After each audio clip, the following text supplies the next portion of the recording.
Allô, allô, nous sommes, je regarde la date, là, 24 octobre, dans une semaine, fin du mois d'octobre. As-tu gagné tes élections? Si la tendance se maintient. Je veux pas embarquer dans la politique du tout. Donc aujourd'hui, j'ai écrit en haut le couple et l'argent. Je veux juste amener des petits points pour peut-être aider certaines personnes. On me demande des questions de temps en temps. Donc si toi, ça peut t'aider, tu te poses des questions comment idéalement, pas encore là, idéalement. Il n'y a pas d'idéal général pour tout le monde. Chacun peut le faire à sa manière, mais il y a quand même peut-être des petits points de repère qui peuvent t'aider à dire, ben, peut-être qu'on serait mieux de fonctionner de telle façon.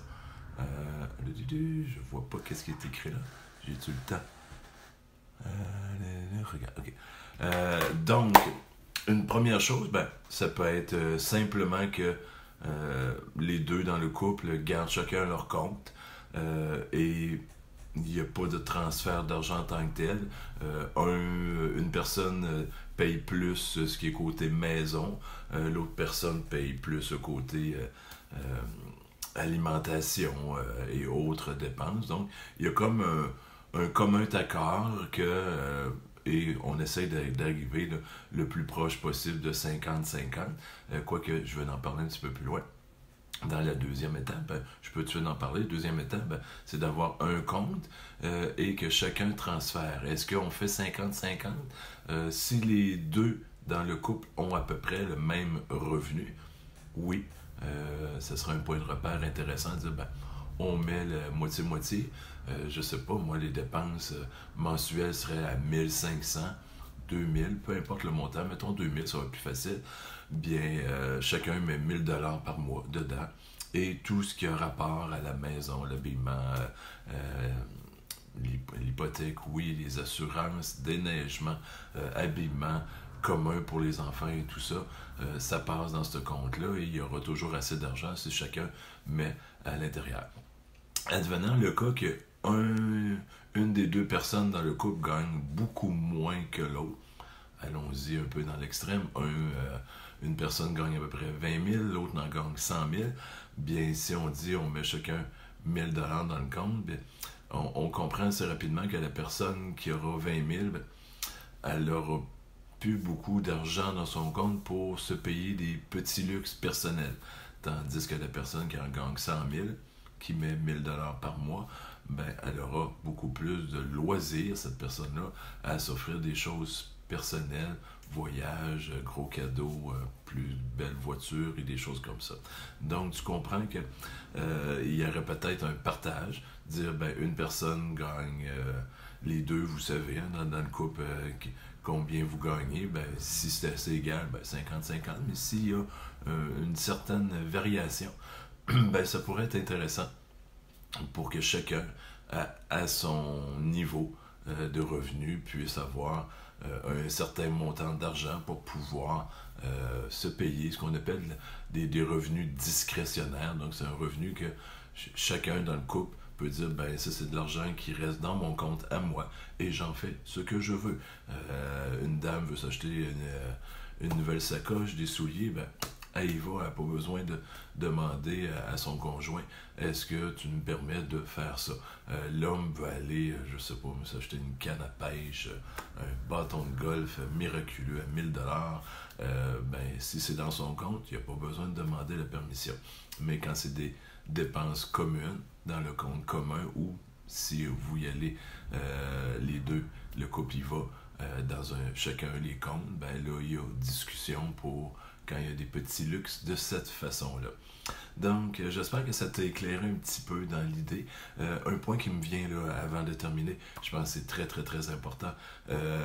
À la toute base, comme c'est bien dit, à la base, ce qui est important, c'est que il y a quand même une similitude dans l'attitude, les habitudes financières des deux personnes dans le couple. Exemple, une personne est très dépensière, l'autre est pas dépensière du tout. Donc, tu vois rapidement qu'il peut y avoir un petit peu de conflit à l'intérieur du couple, le point de vue, l'argent. Et c'est deux sujets hein, dans le couple qui se parlent beaucoup, c'est l'argent, le temps. C'est des sujets là, qui sont normalement beaucoup discutés. Et quand, des fois, c'est même pas discuté, mais ça crée quand même des petites frictions, des non-dits, des mauvaises communications. On pense que l'autre personne agit comme nous et ça le fait pas, s'il n'y a pas une bonne communication, s'il n'y a pas une similitude, il peut y avoir un peu de variation, bien entendu, mais il ne faut pas que ça soit énorme parce que ça va créer des frictions et il doit y avoir des communications assez rapidement pour pouvoir établir comment est-ce qu'on fonctionne. Puis toi, si tu sais que tu dépenses plus, comment ça viendra pas hypothéquer le compte de banque de l'autre personne dans le couple. Donc, c'est des ajustements. Toujours le petit côté qu'on doit planifier certaines choses, les faire et vérifier, ajuster après, voir est-ce que ça va bien. Ça peut être une fois par année. Vérifier est-ce qu'on se sent à l'aise dans tout ça. Ça peut être plus souvent si tu le désires pour pouvoir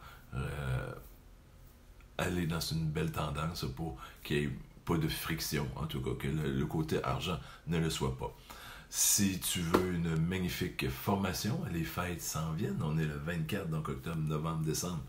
2 mois, on sera le 24 décembre, donc la veille de Noël. Donc, c'est une grosse période. Financièrement parlant, les cadeaux, les fêtes, les décorations, réceptions, recevoir ou aller chez des gens, nouveau linge et tout ça. Donc, c'est souvent une période où est-ce que les gens sortent beaucoup d'argent sur les cartes de crédit. Le petit malheur, quand le compte va rentrer au mois de janvier, ça va être un peu plus difficile. Donc, si tu veux voir une belle formation, je t'invite à aller voir mon site internet lefinancier.com, L-E-P-H-Y pour financier, Nanciar.com/formation.